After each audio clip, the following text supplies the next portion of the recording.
दावत देता हूँ यहाँ आए और आज का जो खुदाओं ने कलाम बख्शा है वो हम तक पहुँचाने को। हालेलुया।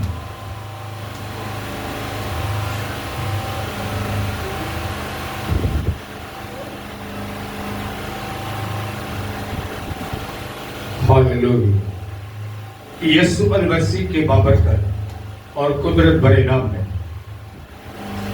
जो अजीब मुशीर खुदा कादिर अब्दियत का बाप और सलामती का शहजादा है, आप सबकी सलामती। हालेलुया। खुदावंद के जिंदा और मुकद्दस कलाम में से आज इस बात को सीखेंगे कि हमारा देश, हमारा वतन कौन सा है। कलामे खुदा के मुताबिक इस बात पर गौर करने की जरूरत,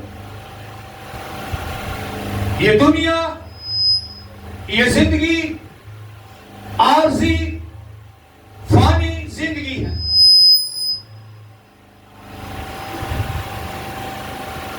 ये जिंदगी आरजी और फानी जिंदगी है।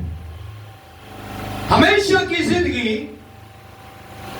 रूहानियत में हम खुदा के कलाम से इस बात को जानेंगे कि हम इस कलाम से क्या उम्मीद पाते हैं, हम इस कलाम से क्या तसल्ली पाते हैं, हम इस कलाम में क्या इत्मीनान रखते हैं। खुदावंद यीशु मसीह, जिसका मैं अक्सर एक मैसेज के अंदर मुझे याद आ रहा है कि ये बात कही गई कि उसकी पैदाइश मौजज़ाना,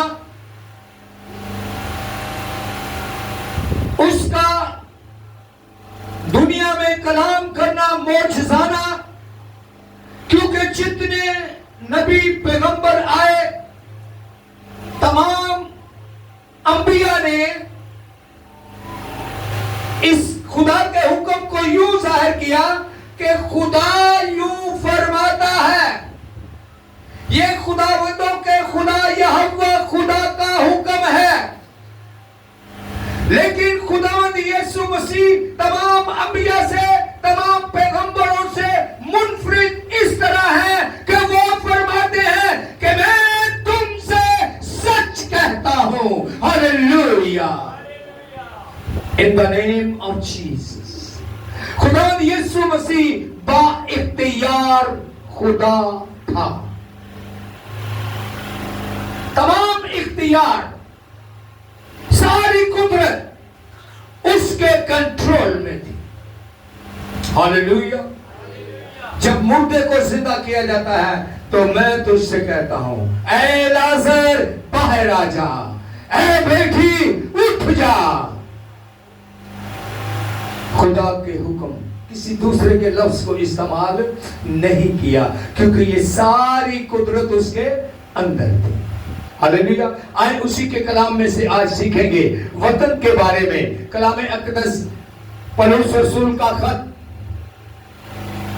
उसका छठा बाब, दूसरा बाब, पौलुस रसूल का खत, उसका दूसरा बाब,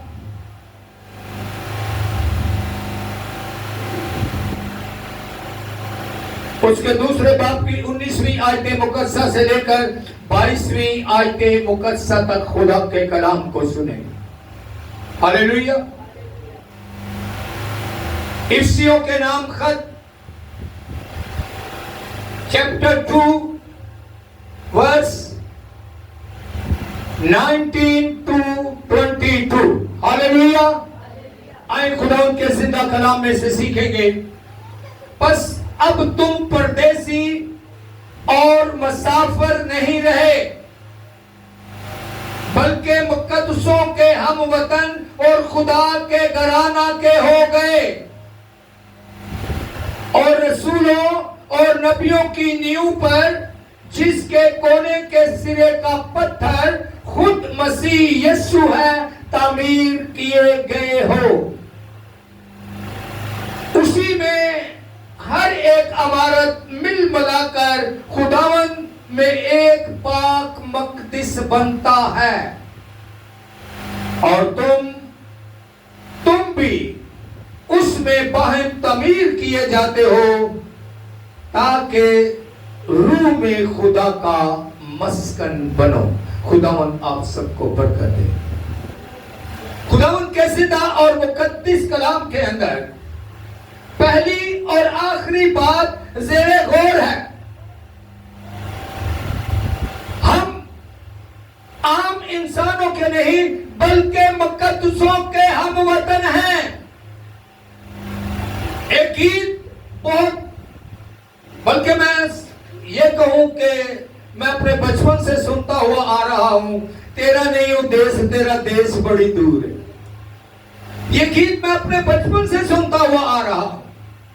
और ये बात ये कही गई है कि ये दुनिया खत्म होने वाली दुनिया है। ये माहौल, ये बादशाह खत्म होने वाली है, क्योंकि मुकद्दसों का वतन आसमानों पर खुदा की हजूरी में है। मुकद्दसों का वतन फरदौस है। मुकद्दसों का वतन जन्नत है। मुकद्दसों का वतन पाक मकाम है। मुकद्दसों का वतन नया यरूशलेम है। Hallelujah, hallelujah. हमें इस बात से बखूबी वाकिफ होना चाहिए। हमें जानना चाहिए कि मेरा आपका वतन कौन सा है। कलामे खुदा में बस अब तुम परदेसी और मुसाफिर नहीं रहे, बल्कि मुकद्दसों के हम वतन और खुदा के घराना के हो गए। आज लोग अपनी अपनी कौम कबीले के लिए एक दूसरे को मार देते हैं, मर जाते हैं। हम फलां कबीले से, हम फलां खानदान से हैं। और मेरे लिए आपका फख्र, आपके लिए फख्र, मेरे लिए फख्र की जिंदगी, फख्री अल्फाज ये है कि मैं और आप मुकद्दसों के वतन और खुदा के घराना से हैं। हालेलुया, मुकद्दसों के वतन और खुदा के घराना से हैं। हालेलुया। कलामे खुदा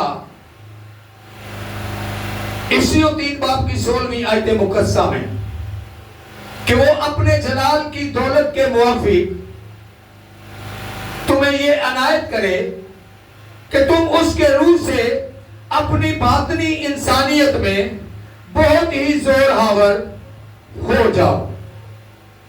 अब बातनी इंसानियत यानी कि आपके अंदर का इंसान, बाज़ दफा नमाज की बात हो, हल्ले गुल्ले की बात हो,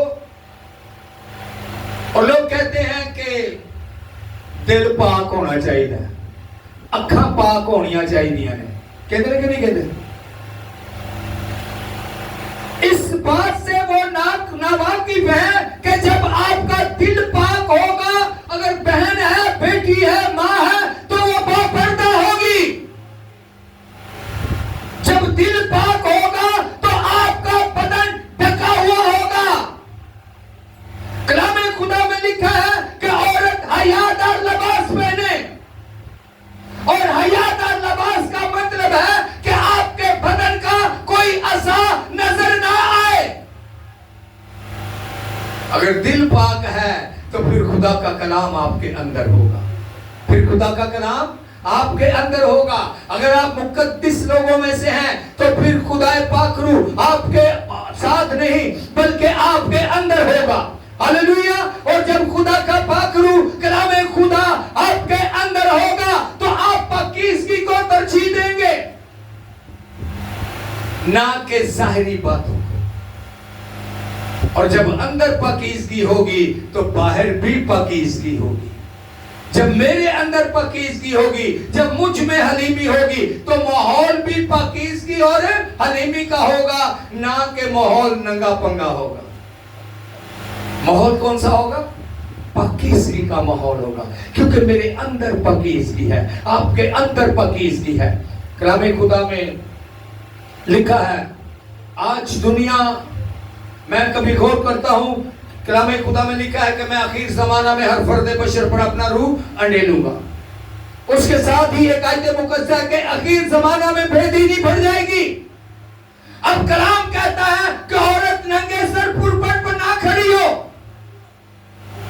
लेकिन आपको कलाम करती हुई नजर आएंगी कि नंगे सर कलाम कर रही है, आपको दुआ करती हुई, प्रस्तिश करती हुई, बाल कटे हुए हैं, नंगा सर है, सीना खुला हुआ है और प्रस्तिश हो रही है। ये खुदा की बेहुरमती है, ये खुदा की बेहुरमती है। हुक्म खुदाबंदी ये है कि औरत का सर ढका हुआ हो, औरत के बदन के अज़ा चादर के अंदर हो। लेकिन लोगों ने खुदा के कलाम को इस तरह तोड़ मरोड़ दिया है, इस तरह तोड़ मरोड़ दिया है कि खुदा के कलाम के लिए एक ही बात, खुदा कहता है अंदरों ठीक होना चाहिए। और खुदारा एक बात पर गौर करें, अपने घराने पर, अपनी जिंदगियों पर, अपनी बेटी बेटों पर गौर करें।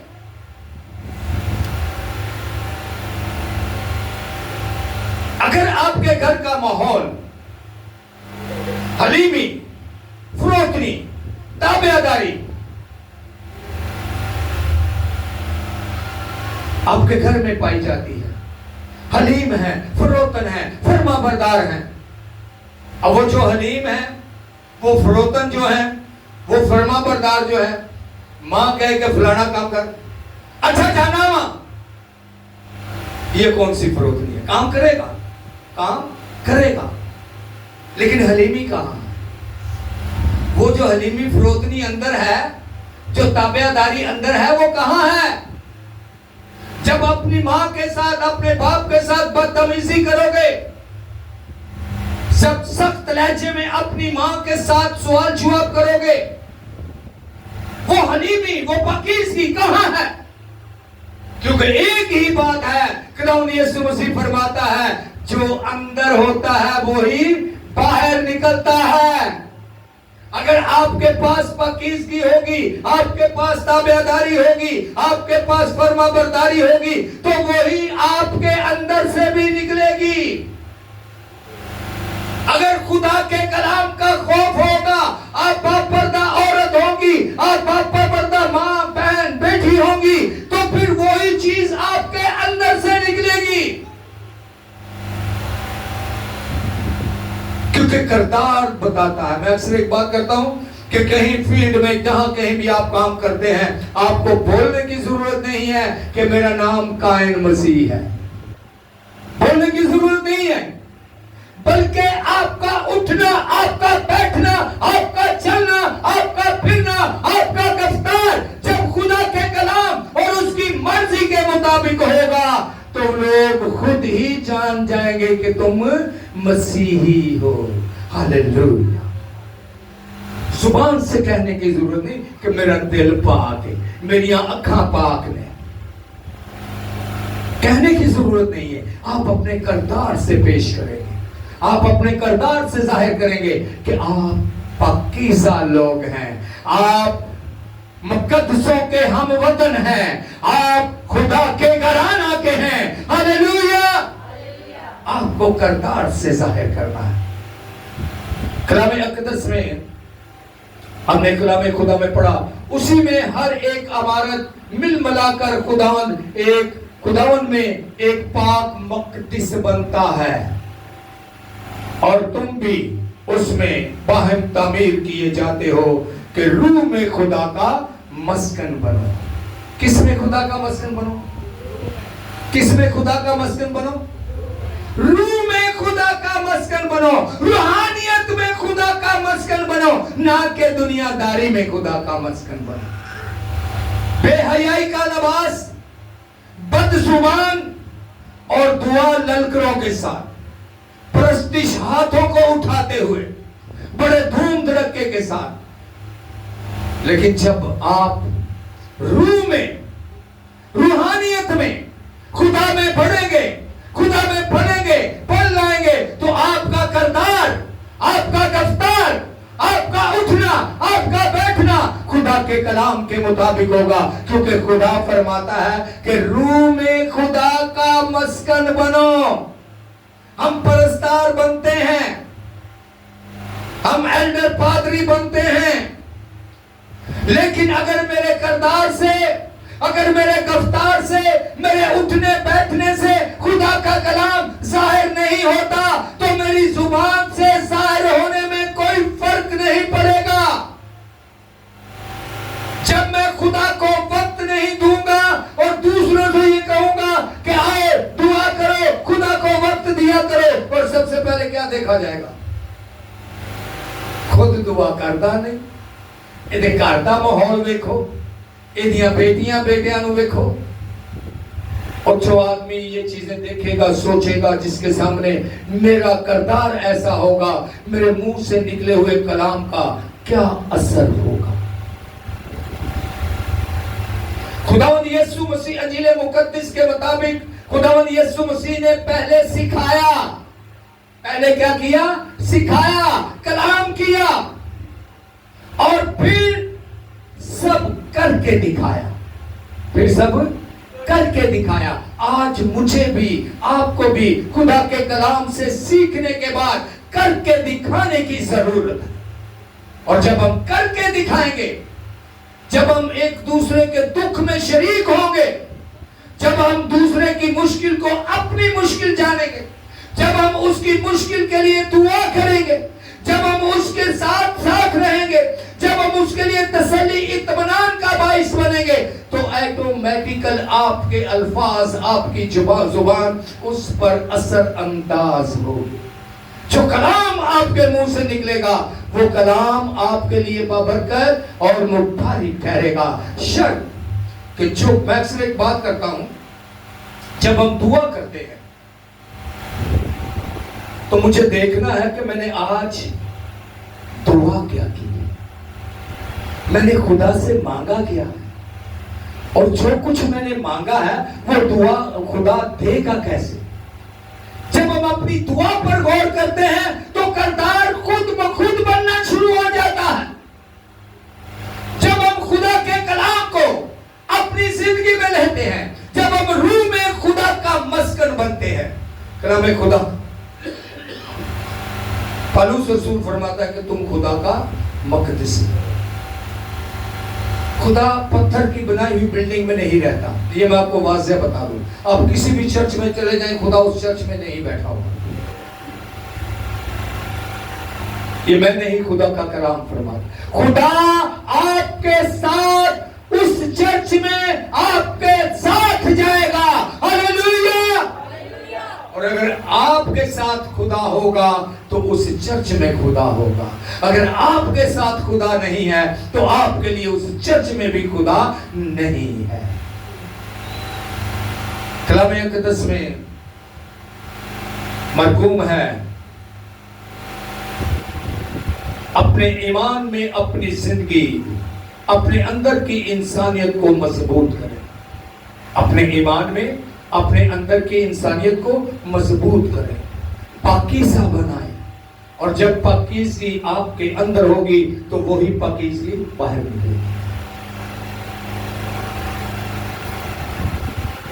एक आदमी जुबान से खुदा की तारीफ, खुदा की तारीफ, दिल से खुदा की तारीफ, खुदा की तारीफ, खुदा की हमद, खुदा की सताइश।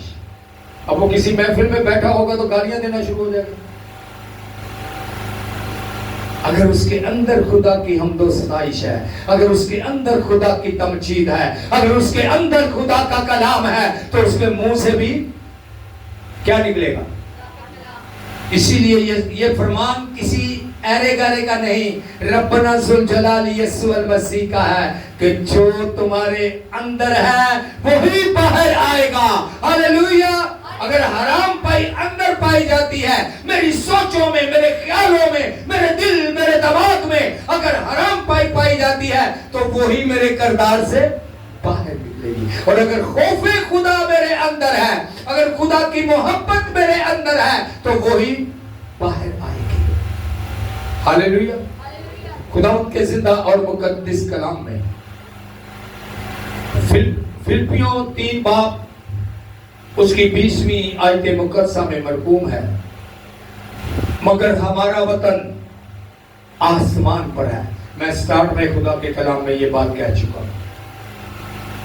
मगर हमारा वतन आसमान पर है और हम एक मुनजी, गौर कीजिएगा और मेरे साथ रहिएगा, और हम एक मुनजी यानी खुदावंद यीशु मसीह के वहां से आने के इंतजार में हैं। हम सब ईमानदार लोग इस इंतजार में हैं कि खुदावंद यीशु मसीह आएगा।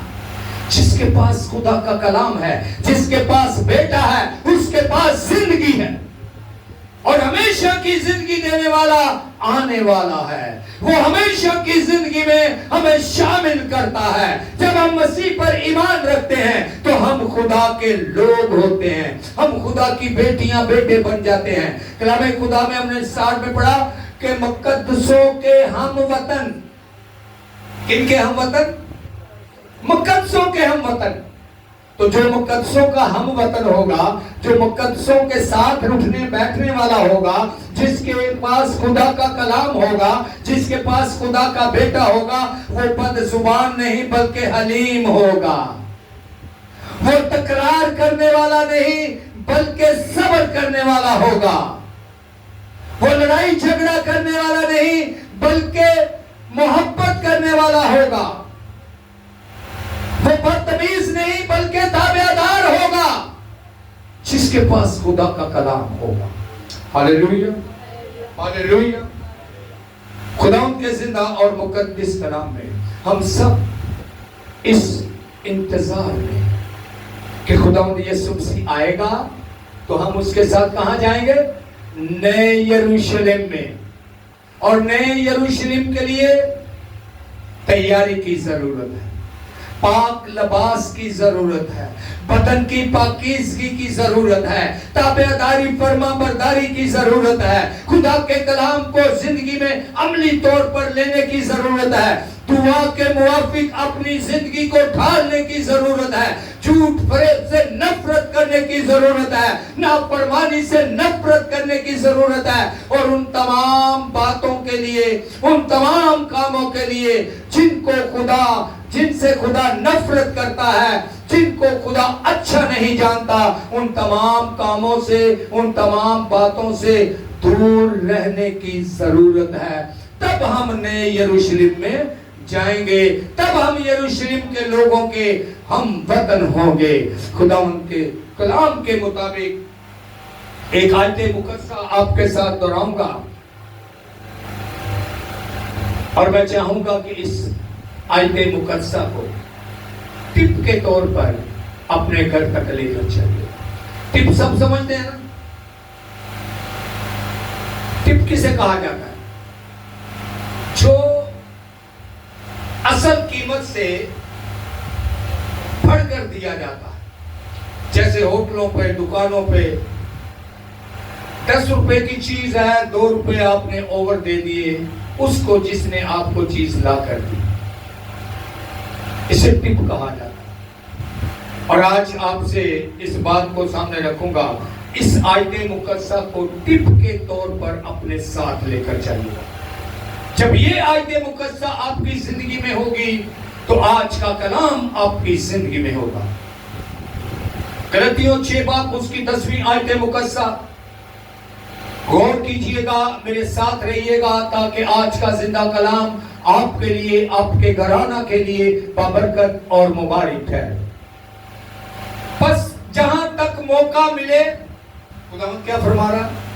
बस जहां तक मौका मिले, बस जहां तक मौका मिले सबके साथ नेकी करें। सबके साथ क्या करें? नेकी करें। खास अहले ईमान के साथ। खास किसके साथ? अहले ईमान के साथ, ईमानदारों के साथ नेकी करें। हर किसी के साथ आपका काम नेकी करना है, ना कि बदी के बदले में बदी करना, बुराई के बदले में बुराई नहीं, बल्कि नेकी करना आपका काम है। खुदा फरमाता है जहां तक हो सके क्या करो? नेकी करो। अहले ईमान के साथ, अपने आस पड़ोस के साथ, अपने अजीज रिश्तेदारों के साथ, बहन भाइयों के साथ नेकी करें, नेकी करें। उसका सिला खुदा आपको देगा, आदमी आपको सिला नहीं देगा। और जो आपकी बुराई के हक हक में होगा, जो आपके नुकसान के हक में होगा। खुदा आपका निगहबान होगा, खुदा आपको बचाएगा, खुदा आपको मुश्किलों से निकालेगा, खुदा आपको मुसीबतों से रिहाई देगा। जो आपका बुरा चाहेंगे खुदा उन पर बड़ाई को लाएगा। Hallelujah, praise the Lord. इस आयत मुकद्दसा को मेरे साथ दोहराइएगा। बस जहां तक मौका मिले, बस जहां तक मौका मिले, सबके साथ नेकी करें, खास अहले ईमान के साथ। खुदावंद आप सबको बरकत दे, यीशु नाम में, आमीन।